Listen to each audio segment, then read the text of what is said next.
오늘 이 히브리서 13장 앞부분의 말씀을 가지고 성도라는 제목으로 함께 말씀을 나누겠습니다. 오늘 말씀의 제목이 성도입니다. 여러분, 성도라고 하면은 가장 먼저 어떤 것이 떠오르십니까? 이 뜻은 어떤 뜻을 가지고 있을까요? 저희가 잘 아는 성도는 예수 그리스도를 믿는 사람들, 예수 그리스도를 구주로 영접한 사람들, 그리고 그 사람들의 모임, 즉 이 교회 공동체를 의미합니다. 또 그 안에 속한 신자, 우리가 너무나도 잘 아는 뜻입니다. 근데 성도라는 단어의 뜻이 혹시 이것만 있을까요? 제가 저 제목에 점을 딱딱 찍어놨습니다. 성도. 당연히 아니겠죠. 자, 퀴즈 하나 드리겠습니다. 그럼 자, 그 다음 슬라이드 한번 보여주시겠어요? 이상한 글자들이 막 있습니다. 네, 1번부터 7번까지 막 이상한 글자들이 있는데 혹시 이 단어들이 의미하는 게 뭐며 또 이 단어가 가지고 있는 발음 뭔지 아시겠습니까? 잘 모르시겠죠? 네, 어떤 분들 이제 많이 예상하셨겠지만 이 단어 모두 똑같은 발음, 성도입니다.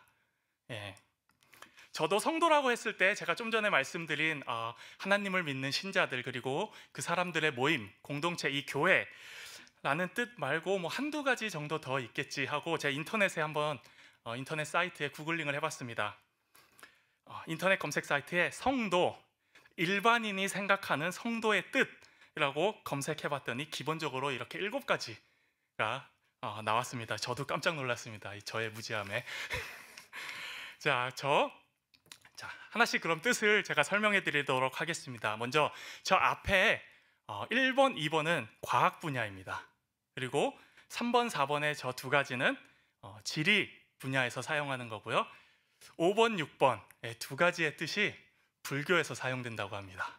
그리고 저희 기독교에서 사용되는 뜻이 저 7번 1가지밖에 없더라고요. 네, 첫 번째 그 과학 분야에서 쓰이는 저 1번의 성도, 저것은 무엇이냐면 천체상의 이 천체의 위치를 나타낸다고 합니다. 그리고 저 2번 성도는 길도자를 사용했죠. 말과 소리가 통하는 이 구강과 비강의 조음 기관, 소리가 나오는, 그래서 길도자를 사용했나 봅니다.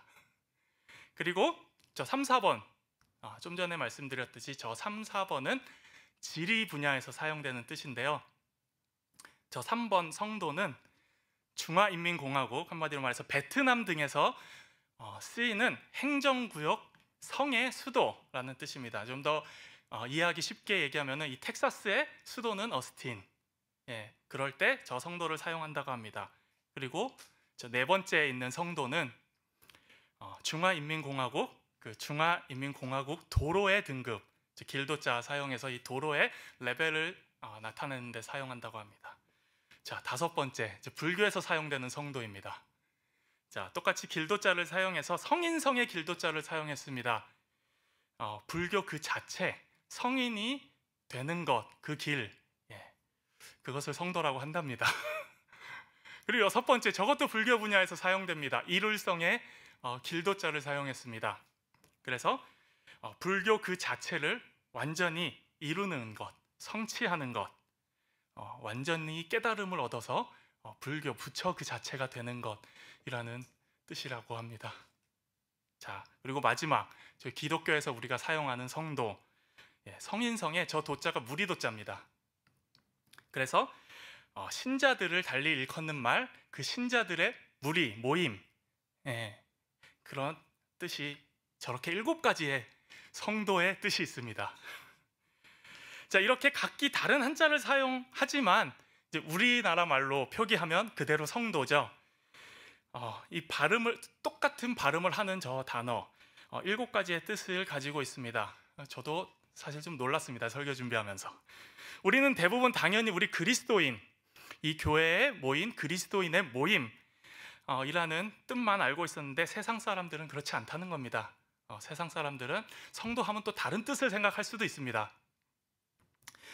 자, 우리가 한 달 동안 묵상하고 있는 이 히브리서는 1장부터 12장까지는 예수 그리스도에 대해서 이야기하고 있습니다. 예수 그리스도는 누구신지, 그리고 예수 그리스도께서는 어떤 일을 하셨는지 등에 대해서 쭉 이야기했습니다. 히브리서는 철저하게 예수 그리스도를 조명하고 예수님께서 누구신지에 대해서 말씀하고 있습니다. 그분은 모세보다 더 위대한 분이고 천사보다 더 높은 분이시고 대제사장들보다 더 뛰어난 분이라고 이 히브리서는 말씀하고 있습니다. 그리고 나서 오늘 13장에 오면은 형제를 사랑할 것, 나그네를 대접할 것, 이런 것에 대해서 아주 실제적이고 구체적인 권면들을 우리에게 하고 있습니다. 그리고 책을 마무리합니다. 여기서 우리는 신학적인 패턴을 하나 발견하게 되는데요. 이 로마서를 비롯해서 서신서들은 이렇게 말씀이 동일한 패턴으로 되어 있습니다. 말씀을 시작하면서 앞부분, 중간 부분에 계속해서 복음은 무엇인가, 그리고 구원은 어떻게 이루어지는가, 예수 그리스도는 어떤 분이신가, 또 그분이 어떤 일을 하셨나 라는 것에 대해서 굉장히 좀 이론적이고 신학적인 내용들을 소개합니다. 그리고 후반부로 가서는 실천적인 권면에 대해서 이야기하면서 책을 마무리합니다. 이것은 예수 그리스도를 만나 구원받은 우리 성도가 어떻게 살 것인가, 또 어떻게 살아야 되는가 하는 내용입니다. 즉 히브리서 1장부터 12장까지는 우리가 구원자 되신 예수님을 어떤 분으로 알고 있는가, 그분은 과연 어떤 분인가 라는 것에 대한 질문의 대답이었다면, 이 오늘 본문 13장에서는 주님을 우리의 구원자로 받아들이고 따르는 그럼 우리 성도들은 이제 어떻게 살아야 됩니까? 라는 질문에 대한 대답이 되겠습니다. 여기서는 이 질문을 받고 또 이것을 보면서 우리는 아주 고민스러운 상황을 한 가지 마주하게 됩니다. 이러한 삶에 대한 권면을 저희가 들었을 때 우리는 다시 구약의 율법으로 돌아가는 것 같은 느낌도 들고요. 굉장히 좀 딱딱하다, 이런 느낌도 받게 됩니다. 그렇지 않습니까? 저만 그런가요? 성경을 공부해 보신 분들, 또 성경 말씀을 읽어 보신 분들은 모두 잘 아시고 또 들어보셨겠지만, 우리가 구원을 받은 것은 무엇으로 구원을 받았다고 이야기합니까? 주님의 십자가의 은혜로 구원을 받았다고 이야기합니다. 그리고 우리가 그렇게 알고 있습니다. 그것이 또 맞는 것입니다. 예수 그리스도께서 우리의 죄를 대신해서 십자가에서 죽으셨고, 우리는 그 사실을 믿고 예수 그리스도를 구원자로 받아들이면 예수님께서 우리의 죄를 그 보혈로 씻어주시고 그분의 은혜로 하나님의 자녀가 된다고 알고 있습니다. 그런데 아까 말씀드렸듯이 이 로마서를 비롯한 서신서들에서 그런 말씀이 끝나면 이 성경에서는 다시 우리의 삶에서 실천해야 하는 명령들을 이야기합니다. 그래서 우리는 여러 가지로 이 점에 대해서 고민합니다. 열심히 살라라고 그냥 처음부터 끝까지 또 이야기하면 그냥 그러려니 좀 더 쉽게 이해하겠는데, 아무튼 저는 이 문제가 머릿속에서 깔끔하게 아직까지 정리되지 않는다는 느낌을 받습니다. 여러분은 어떠신지 모르겠습니다. 모두가 또 그런 느낌을 가지고 계실 것입니다. 주님께서 우리를 구원해 주셨습니다. 주님 은혜 감사합니다 라고 그냥 마음이 매우 평안해지려고 했다가도 아무래도 이 다시 율법으로 돌아가는 것 같은 이런 명령들을 저희가 직면했을 때 찝찝한 마음을 솔직히 지울 수가 없습니다. 이 두 가지의 사이, 은혜와 실천이라는 아주 선명하고 분명한 또 선을 긋고 설명하는 것이 또 어려운 건 사실입니다. 그런데 오늘 본문과 같은 이 율법의 명령을 너무나도 쉽게 이해하고 아주 자연스럽게 받아들이고 이해하는 사람들이 있었으니 그 사람들이 바로 유대인들입니다. 이 히브리서의 주된 독자들이 유대인 그리스도인들이었습니다. 철저하게 구약을 따르는 사람들이었고 모세오경, 율법을 따르는 사람들이었습니다. 어쩌면 이렇게 율법의 내용으로 이 사람들한테 설명하는 것은 매우 당연한 일이고 그게 가장 쉬운 길이고 아주 자연스러운 것입니다. 유대인들에게는 이렇게 설명하는 것이 그들을 위해 가장 쉽고 잘 설명하는 것입니다. 우리는 히브리서 12장까지 무사히 왔지만 이 마지막 장 13장을 잘 건너가지 못하면 다시 율법적인 신앙으로 돌아가는 거 아닌가? 아니면 아무런 맥락 없이 우리가 또다시 쳇바퀴처럼 우리의 신앙이 그냥 제자리가 되는 것 아닌가 하는 생각을 해봅니다. 그래서 오늘 본문 13장에 5가지 명령이 나옵니다. 형제 사랑하기를 계속하라. 손님 대접하기를 잊지 말라. 갇힌 자를 생각하라. 결혼을 귀히 여기고 침소를 더럽히지 말라. 5번째는 돈을 사랑하지 말고 있는 바를 족한 줄 알라. 자, 여기서 다시 한번 질문 한 가지 드리겠습니다. 이 5가지 명령은 저희가 꼭 지켜야 하는 것일까요? 아니면 나는 그냥 하나님의 은혜로 구원받았으니까 됐어. 어느 정도 익스큐즈 해도 돼. 아니, 나는 천국 시민이 되었지 라고 하면서 좀 어느 정도는 좀 안 지킬 수 있고 익스큐즈가 되는 것이겠지 할 수 있는 겁니까? 어떻습니까, 여러분? 반드시 지켜야 한다면 그것은 또 율법과 어떤 차이가 있으며 이것을 지키지 못한다고 우리가 또 구원을 못 받는 것일까요? 그렇다면 또한 지키지 않아도 된다라고 하면은 왜 주님은 말씀에 이런 명령들을 이렇게 자세하게 하셨을까요? 반드시 지켜야 된다고 대답하자니 내가 지금 이것들을 100% 자신 있게 지키고 있습니다 라고 말은 하지 못하겠고, 또 그렇다고 굳이 어느 정도 안 지켜도 됩니다, 지키지 않아도 된다고 말하자니 이 주님의 명령이라고 성경에 기록되어 있고 대답하기 참 어렵고 곤란한 질문입니다. 결론부터 말씀드리겠습니다. 반드시 지켜야 합니다. 더 정확하게 말씀드리면 이 명령들은 우리의 삶에서 반드시 지켜져야 합니다. 한국말이 좀 어렵네요. It must be kept in my life. 이것들이 내 삶에서 반드시 지켜져야 하는 명령들입니다. 그 이유는 우리가 하나님 나라에 속한 성도들이기 때문입니다.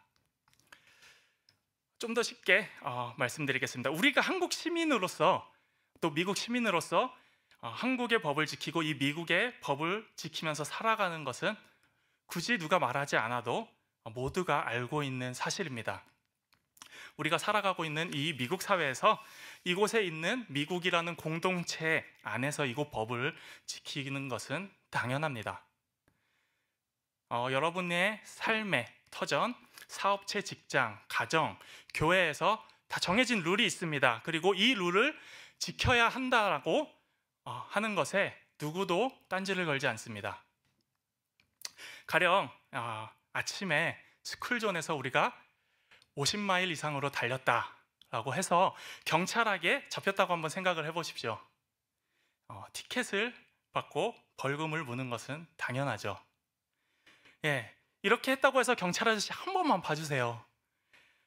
이렇게 말은 할 수 있겠지만 내가 왜 지금 벌금을 내야 됩니까? 당신이 뭔데 지금 나한테 벌금을 물립니까? 나 못 냅니다 라고 하지는 않습니다. 이렇게 하지 마십시오. 조심하세요. 감옥 갑니다.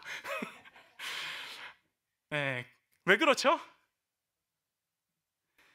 우리가 이 사회에 따라야 하는 법을 어겼기 때문입니다. 누구나 다 아는 사실입니다. 이 중학생 아들을 둔 저는 이 수년 전부터 매일 아침마다 가장 먼저 듣게 되는 문구가 있습니다. 혹시 어떤 문구인지 짐작이 가시나요? 일어나서 가장 듣게 되는 말은 One minute please. 토시 하나 바뀌지 않고 지금 몇 년째 제가 가장 아침을 시작하면서 가장 먼저 듣는 말입니다. 제가 일어나서 씻고 옷을 갈아입고 아들을 깨우러 가면 어김없이 똑같은 반응입니다. 오늘 아침에도 들었습니다. One minute please. 제가 좀 기분이 좋은 날은 그래도 오케이, one minute. 또 그렇지 않은 날은 제가 조금이라도 늦게 일어났으면 안 돼, 지금 빨리 일어나. 지금 one minute이고 뭐고 안 된다. 아들도 자기가 아주 몸이 학교 못 갈 정도로 몸이 아프지 않은 이상 아무리 one minute, 5 minute, 10 minute, 30 minute 해도 그것이 뭐 1시간, 2시간이 될 수 없다는 것 자면서도 압니다. 왜 그렇죠? 자기가 속한 이 학교라는 공동체에 정해진 법을 따라서 몇 시까지 가야 된다라는 것은 본능적으로 알고 있습니다. 아이도. 그렇지 않으면 지각이고 본인에게 주어지는 페널티가 있기 때문입니다. 이처럼 우리는 삶 가운데서 우리가 한 시민이자 공동체의 일원으로서 그곳 법을 지키는 것은 당연한 것입니다. 그렇다면 우리는 하나님 나라의 천국의 시민이 된 성도로서 하나님의 말씀을 지키는 것 또한 당연합니다. 오늘 본문의 권면을 하나씩 살펴보겠습니다. 이 첫 번째, 1절에서 형제 사랑하기를 계속하라 라고 권면하십니다. 어떻게 생각하면 너무나도 쉽고 너무나도 당연한 권면입니다. 본문을 볼 때 우리가 먼저 가장 생각해야 할 것 중에 누구도 그 자체로 사랑받을 만한 형제 자매가 되지는 못합니다. 주변을 돌아보십시오. 저 사람이라면 내가 정말 한 번도 실망하지 않고 100% 정말 사랑할 만한 사람이다 라는 혹시 그런 분이 있으면 이렇게 한번 쳐다봐 주세요. 쳐다보시는 분이 있습니다. 예, 저를 봐주시는 분은 아무도 없군요. 저는 설교 준비하면서 이 얘기를 하면 다 저를 쳐다보실 줄 알았어요. 옆에 있는 분이 또 그 옆에 있는 가족이 또 성도님이 그렇게 사랑할 만한 사람이다라고 생각하시는 걸로 제가 받아들이겠습니다. 하지만 모든 사람은 100% 그 사람 자체만으로 사랑을 받을 만한 어떤 자격이 있는 것은 아닙니다. 모든 사람은 뭐 90%, 95%까지는 괜찮겠죠. 하지만 100% 그런 자격을 갖춘 사람은 아마 없을 겁니다. 본문에서 형제를 사랑하라 라고 하는 이 권면은 우리가 사랑해야 할 대상이 100% 사랑할 만한 대상이다 라고 해서 이 권면을 하는 것이 아닙니다. 우리가 형제의 모습, 어떤 그 사람의 됨됨이, 인격을 그 사람의 사랑해야 하는 조건이라고 생각한다면 어쩌면 우리는 살아가면서 한 사람도 사랑할 만한 사람이 없을 것입니다. 부모도, 친구도, 자녀도, 목사님들도 100% 우리가 사랑한다라고 할 만한 그런 자격은 되지 않는 것 같습니다. 본문에서 하지만 형제 사랑에 대해서는 어떠한 조건도 단서도 달고 있지 않습니다. 어떤 형제만 사랑하라, 이 형제가 이렇게 했을 때 너희는 사랑해줘라 라고 하지 않습니다. 여기서 말씀하는 형제 사랑은 어떠한 자격을 전제하는 것이 아닙니다. 자, 그런데 왜 사랑해야 할까요? 그것은 바로 우리 주님이 우리를 사랑하셨기 때문입니다. 예수님 되심 때문에 우리가 형제를 사랑해야 합니다. 히브리서 1장부터 12장까지 내내 우리에게 예수님께서는 보여주셨습니다. 예수님께서도 가기 힘드신 그 십자가의 길, 그래서 눈물로 간구로 마지막까지도 힘든 기도를 올릴 수밖에 없었던 그 예수님께서 우리를 사랑해 주셨고 또 그런 주님이 계시기 때문에 우리는 형제를 사랑해야 합니다. 그런 주님이 우리를 사랑해 주셨기 때문에 우리도 당연히 우리 옆에 있는 형제 자매를 사랑해야 하는 것입니다. 물론 이러한 예수님의 사랑 저희에게 쉽지 않습니다. 예수님이셨기에 가능했겠죠. 하지만 예수님의 길을 따르는 우리 성도들은 주님의 은혜와 사랑을 대가 없이 받았습니다. 우리 역시 그러한 주님의 사랑을 따르고 서로 사랑하며 섬기는 것이 당연합니다. 또 그렇게 살려고 저희는 노력해야 할 것입니다. 두 번째 권면은 손님 대접하기를 잊지 말라입니다. 초대교회에서 손님을 대접하는 일에 굉장히 특별하게 강조를 하고 있습니다. 디모데전서 3장 2절과 디도서 1장 8절에서는 이 교회의 감독, 이 한마디로 말해서 교회의 리더죠. 교회의 감독이 되는 자격 중에 하나로 나그네를 대접할 것에 대해서 언급합니다. 초대교회에서 나그네가 그럼 누구였나 하면은, 초대교회에서 나그네라 하면은 대부분 순회 전도자들을 의미했습니다.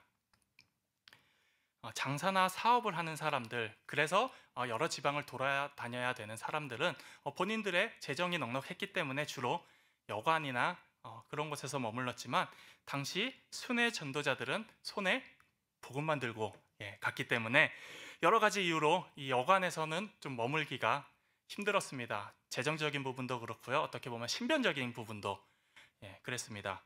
그래서 순회 복음 전도자들은 주로 그 지역에 있는 성도들의 집에서 머물곤 했습니다. 그건 그때나 가능한 일이죠. 요즘 세상 어디 무서워서 벨 누르는데 문이나 열어줄 수 있겠습니까? 네, 맞는 말씀입니다. 저도 저희 집 벨 눌리면은 집에 없는 척합니다. 당시에도 근데 나그네를 이렇게 대접하는 것이 당연하고 쉽지만은 않았을 겁니다.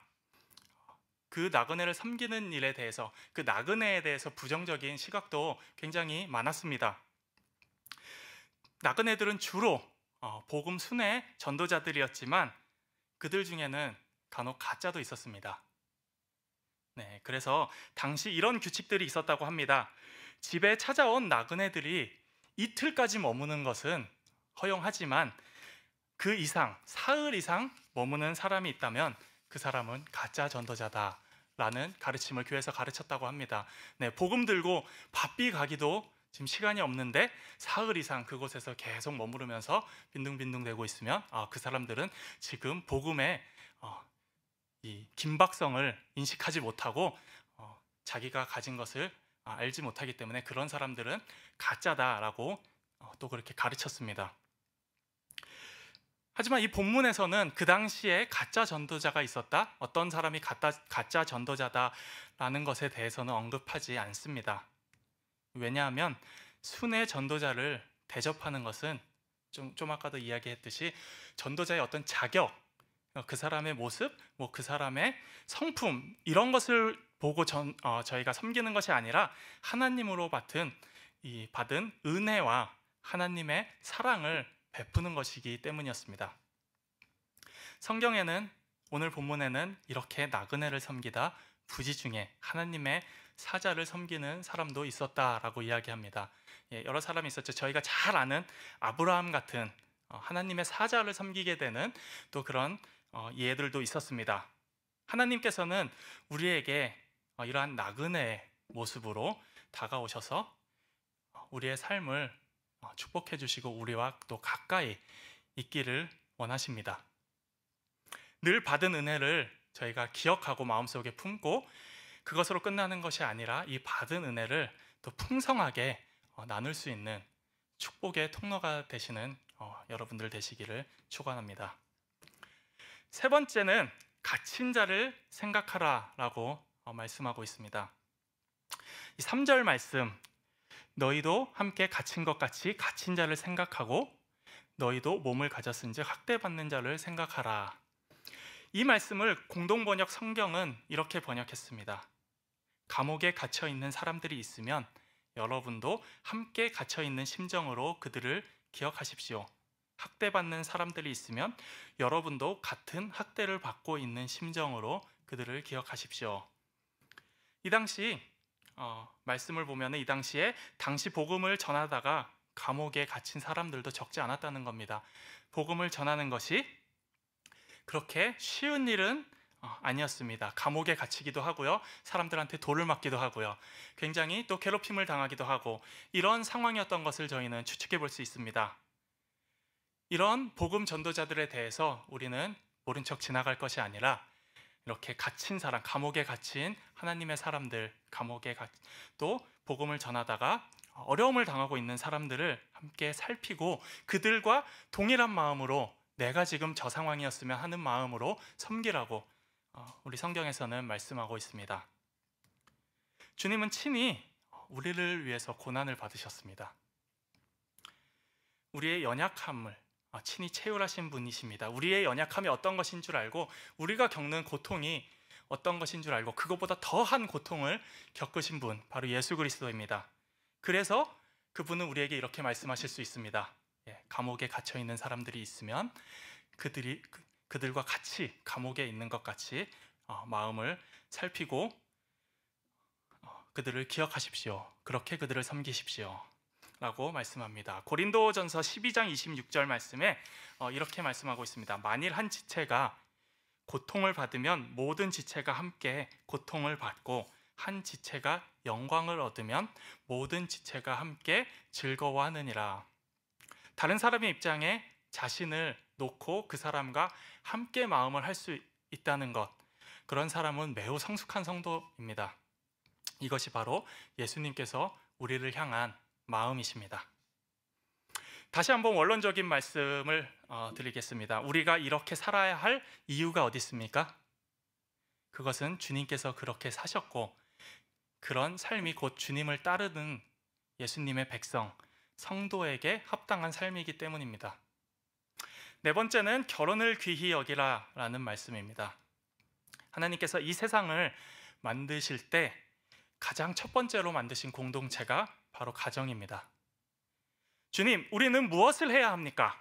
라는 질문에 주님은 교회도 아니고 주님께서 첫 번째로 만드신 공동체인 이 가정을 지키라고 말씀하십니다. 저희 부모님께서 제가 어렸을 때부터 늘, 지금도 한국 가면 늘 하시는 말씀이 있습니다. 지금 내 옆에 있는 아내, 또 자녀, 부모, 형제를 섬기는 것이 주님을 믿는 사람으로 반드시 당연히 해야 하는 사랑의 섬김의 기본이다라고 저희 아버지께서 제가 귀가 닳도록 지금까지도 말씀하십니다.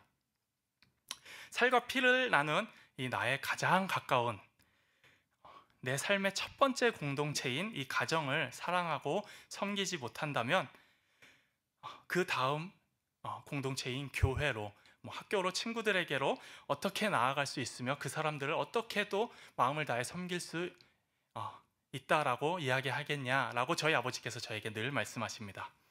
쉽게 말해서 바가지가 집에서 새면 밖에서도 샌다는 거죠.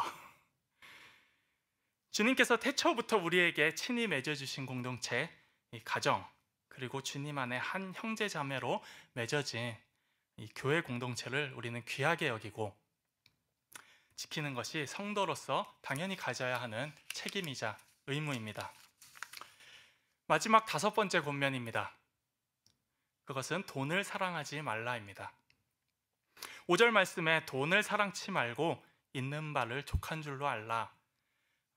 그가 친히 말씀하시기를 내가 결코 너희를 버리지 아니하고 너희를 떠나지 아니하리라 하셨느니라 라고 기록되어 있습니다.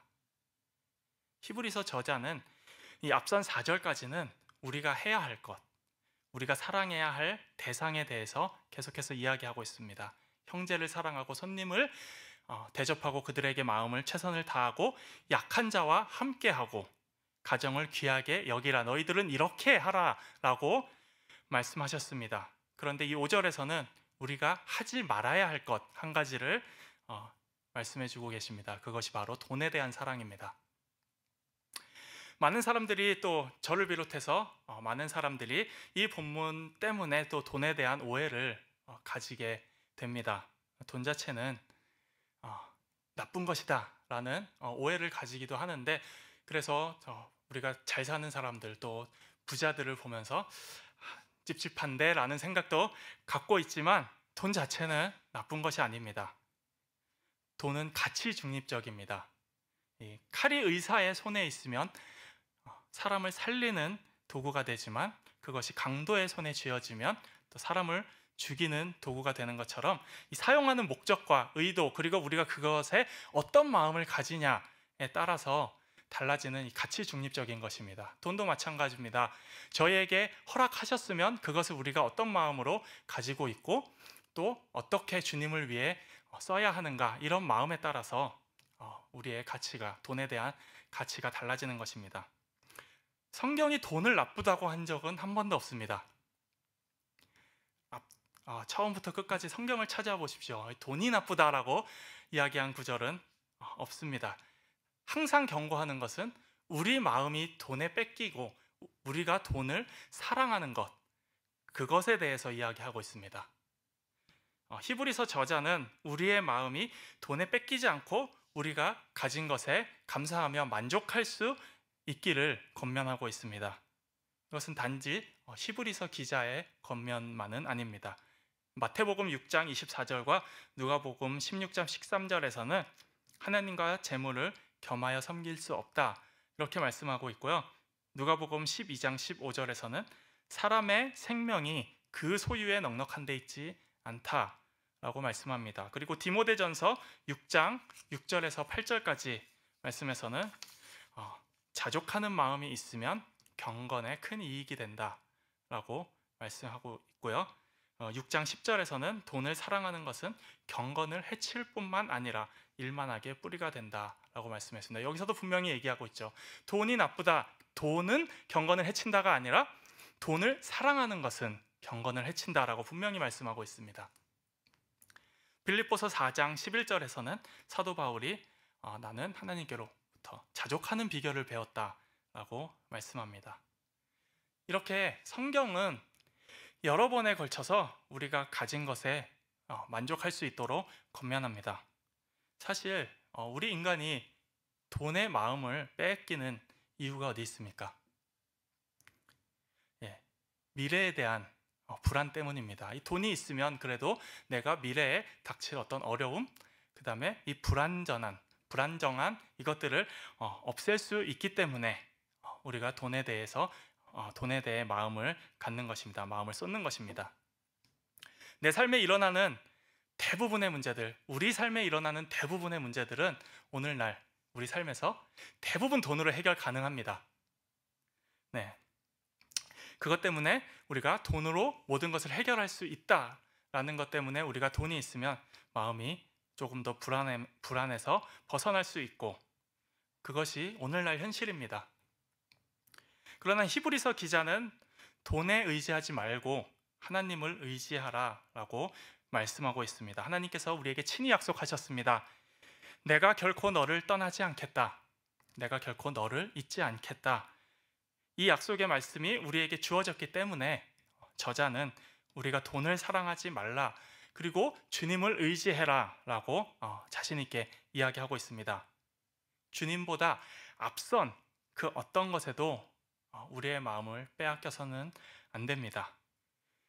우리가 주님보다 앞선 그 어떤 것에 마음을 뺏긴다면 주님은 그것을 절대 가만두지 않으실 것입니다. 우리 하나님은 질투하시는 분이시라고 성경은 말씀하고 계십니다. 주님 안에서 얻어지는 것, 주님께서 허락하셔서 우리에게 주시는 것에 대해 기쁨을 누리는 것은 당연한 것이지만, 하나님께서 우리에게 그 넉넉함을 주시는 것에도 우리가 만족하지 못하고 계속해서 그것에 마음을 두고 그 돈을 쫓는다면 하나님께서는 분명 우리 삶에서 언젠가는 그것들을 없애버리실 것입니다. 우리의 삶의 가장 우선순위는 늘 그래서 우리 하나님이 되어야 합니다. 오늘 이 히브리서 말씀을 이렇게 13장까지 오면서 히브리서 기자는 마무리하고 있습니다. 사도행전 9장, 22장, 26장에 보면은 사도 바울이 예수를 믿는 사람들을 잡아서 옥에 가두고 심지어 죽이는 일을 일삼다가 예수 그리스도를 만나는 장면이 나옵니다. 사울이 다메섹, 오늘날로 이 다마스커스 지역이라는 이 큰 도시에 예수를 믿는 사람들을 잡으러 가던 중이었습니다. 그 길에 예수님을 만났습니다. 강한 빛이 하늘에서 비추었고 주님의 음성이 들렸습니다. 사울아, 사울아, 내가 왜 나를 핍박하느냐? 그때 사울이 묻습니다. 주여, 누구십니까? 주님께서 또 대답하십니다. 나는 내가 핍박하는 나사렛 예수다. 주님을 만나고 그리스도인이 되고 새 사람으로 거듭난 이 사울에서 바울로 거듭났습니다. 예수님께 가장 먼저 이렇게 질문합니다. 주님, 무엇을 해야 할까? 주님, 제가 이제 어떻게 해야 합니까? 무엇을 해야 합니까? 이 질문이 바울이 그리스도가 되고 나서 첫 번째로 예수님께 던진 질문입니다. 그리고 나서 사도 바울은 목숨을 다할 때까지 복음 전도자의 사명을 감당합니다. 우리도 마찬가지입니다. 예수님을 만나서 그리스도인이 되었고 주님이 허락하신 맺어주신 이 공동체, 교회라는 공동체, 교회 성도가 되었습니다. 우리는 성도가 된 이상 당연히 가장 먼저 해야 할 질문이 있다면 사도 바울의 질문입니다. 주님, 나를 그리스도인으로 삼아주셔서 감사합니다. 나를 만나주셔서 감사합니다. 주님, 그럼 제가 이제 성도로서 무엇을 해야겠습니까? 어떻게 해야겠습니까? 우리가 이런 질문을 던질 때 주님께서는 오늘 본문의 5가지를 우리에게 말씀하셨습니다. 이것은 우리가 성도가 되었기 때문에 당연히 지키고 베풀어야 할 명령들입니다. 제가 아까 이야기했던 것처럼 우리가 성도가 되었기 때문에 이제는 당연히 우리 삶에서 자연스럽게 지켜져야 할 이러한 명령들입니다. 말씀을 전하는 저를 포함해서 여기 있는 우리 모두에게 결코 쉽지는 않습니다. 하지만 우리가 그리스도인으로서 매일 그렇게 살려고 노력해야겠습니다. 성도, 그리스도인은 우리가 그렇게 그리스도인으로서 살아가기 위해 끊임없이 주님을 붙들고 의지하고 주님께 힘을 구해야 합니다. 우리를 그리스도인, 이 교회의 성도로 불러주시고 우리를 위해 목숨까지 아끼지 아니하셨던, 그렇게 우리를 사랑해 주셨던 예수 그리스도, 우리 아버지를 위해 날마다 그에 합당한 삶을 살아가시고 또 그렇게 합당한 삶을 살아가시기에 굉장히 부족함 없도록 최선을 다해 하나님께 또 힘을 구하고 그렇게 되시기를 귀한 성도님들 되시기를 주님의 이름으로 축복합니다.